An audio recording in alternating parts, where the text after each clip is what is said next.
वाटेला जाईपर्यंत भगवान बाबांनी 2 चमत्कार केले. माझ्या मनातली जी रुकरुक होती ती भगवान बाबांनी जाणली. मी हमेशा करता सांगत असतो, करतो मान्यता करतो माझ्या शक्ती. त्या संताकडे ज्याच्याकडे असतात त्यालाच संत म्हणतात विठाला.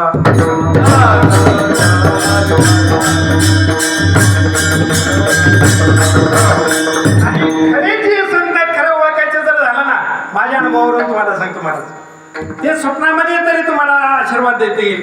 नाही तुम्ही त्यांच्या समाधीवर, आता मी भगवानगडाला जर गेलो ना, आज सुद्धा मी त्यांच्या दर्शनाला गेलो तर हात लावल्याबरोबर शारी अंगावरती ते सीताराम बाबा उंडेगावकर मला जिवंत असताना मी तिथे त्यांच्या दर्शनाला गेलो.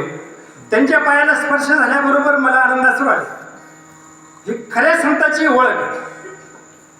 काहीतरी अनुभव येतो, एकदम फ्रेश तरी वाटणं, अंगावर शहाऱ्या तरी येणं, आनंदाचं येणं, असा हा प्रकार खऱ्या संताच्या शरीराला किंवा त्यांच्या समाधीला स्पर्श झाल्याबरोबर हे अनुभूती येते. आणि त्याचप्रमाणे 9:15 वाजले होते. मी गाडी घेतली आणि कीर्तन ऐकण्याकरता गेलो. ज्यांना मी कीर्तन मागितलं होतं तेच मंडळी माझ्या गाडीजवळ आली. म्हणले डॉक्टर साहेब तुमची इच्छा होती ना कीर्तन करायची. मी म्हणले का वेळ लागला काय तुम्हाला? मी तारीख तुम्हाला मागितली होती, तारीख द्या, मला दिली असती तर कमीत कमी 4 दिवस मी काहीतरी थोडंफार वाचन केलं असतं ना. म्हणले एकही दिवस शाळेत नाही जाणारा विद्यार्थी आणि त्याला 100 मार्काचा 10वीचा पेपर सोडा दिला. पास होईल का महाराज? नाही पास होणार. पण संताची कृपा बघा. म्हटलं त्यांना सांगितलं तुम्ही असं करा ना, 9:15 वाजेपर्यंत राधाताई येते म्हणलं, राधाताईला गेला ठेवलं बाबांनी. म्हणजे माझं स्वप्न खरं करणं किंवा पहिला 8 तास बाबांनी हा केला.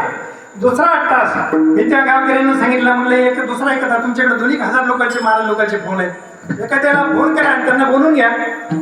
म्हणले महाराज एक सुद्धा कीर्तनगार आज आम्हाला मिळाला नाही. असं त्यांचे शब्द मुखातून बाहेर पडतात न पडता तोच भगवान बाबांनी मला स्मरण दिलं. अचानक कोपराला लागल्यानंतर कसं शॉक लागल्यासारखं होतं बघा, धोक्याने कधी लागलं तर. अनुभव कोणाला असेल तर पहा.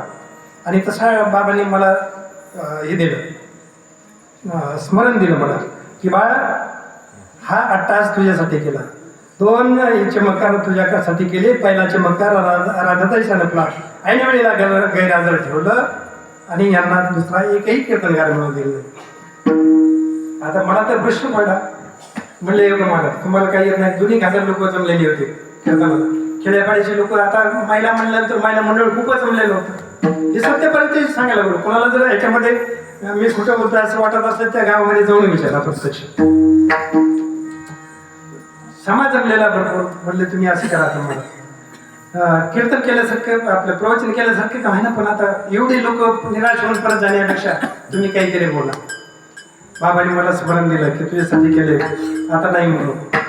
म्हणलं ठीक आहे, मला जसं मी प्रयत्न करतो. आता घरी गेलो, आता डॉक्टर म्हणलं इन पिन करायची सवय. वडाचं दूध होतोय, वेडवाकडा दूध तर नेसलो महाराज, शर्ट होतं नेहरू मानलं आणि ते कसं तरी पटका गोंडाळा वेडा वाकडा गाडीमध्ये बसलून जाऊन कीर्तनाला उभा राहिला. कीर्तनासाठी अभंग घेतला. आम्हासाठी अवतार मश करुमादी सुकर मोहे धाबे गाडी पाना नाव घेता पंढरी राणा. पंचपदी घेतली, विठोबा रुक्माई झालं आणि सर्वांना सांगितलं, ज्यांनी मला इथपर्यंत आणून या व्यासपीठावर उभा केलंय तेच आता कीर्तन मला तर काही येत नाही, तेच माझ्या मुखातून कीर्तन पार पडते. आणि तुम्हाला सांगतो 2 तास कीर्तन झालं, 2 तास. आजही फक्त कमी काय बोलले काही मला आठवण येत नाही, फक्त अभंग आठवतोय. आम्हासाठी अवतार हा झालेला. आणि कीर्तन वगैरे संपलं.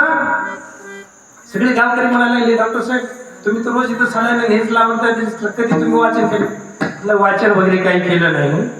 त्यांना मग झालेला दृष्टांत बाबाचा सांगितला. मी जर अगोदर म्हणलं असतं मला असा बाबाचा दृष्टांत झाला, मला कीर्तन द्या, तर त्यांनी मला मूर्खात काढ असतं. म्हणले असते की इकडे बी चालणे इंजेक्शन मध्ये पैसे कमवायचे आणि इकडे बी पैसे कमवायचे त्याला, असा गैरसमज होईल म्हणून मग त्यांना सांगितलं नव्हतं. आणि तिथून पुढे मी त्यांना सांगायला सुरू केलं की बाबा हे भगवान बाबाचा आशीर्वाद अशा पद्धतीने मला भगवान बाबांनी स्वप्नामध्ये आशीर्वाद दिला.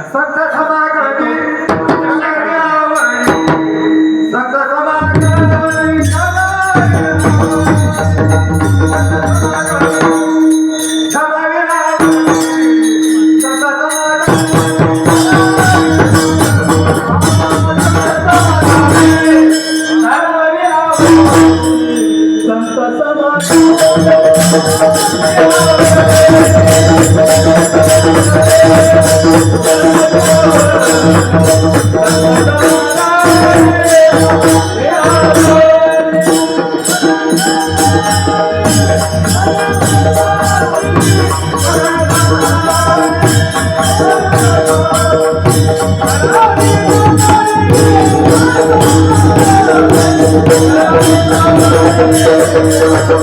you.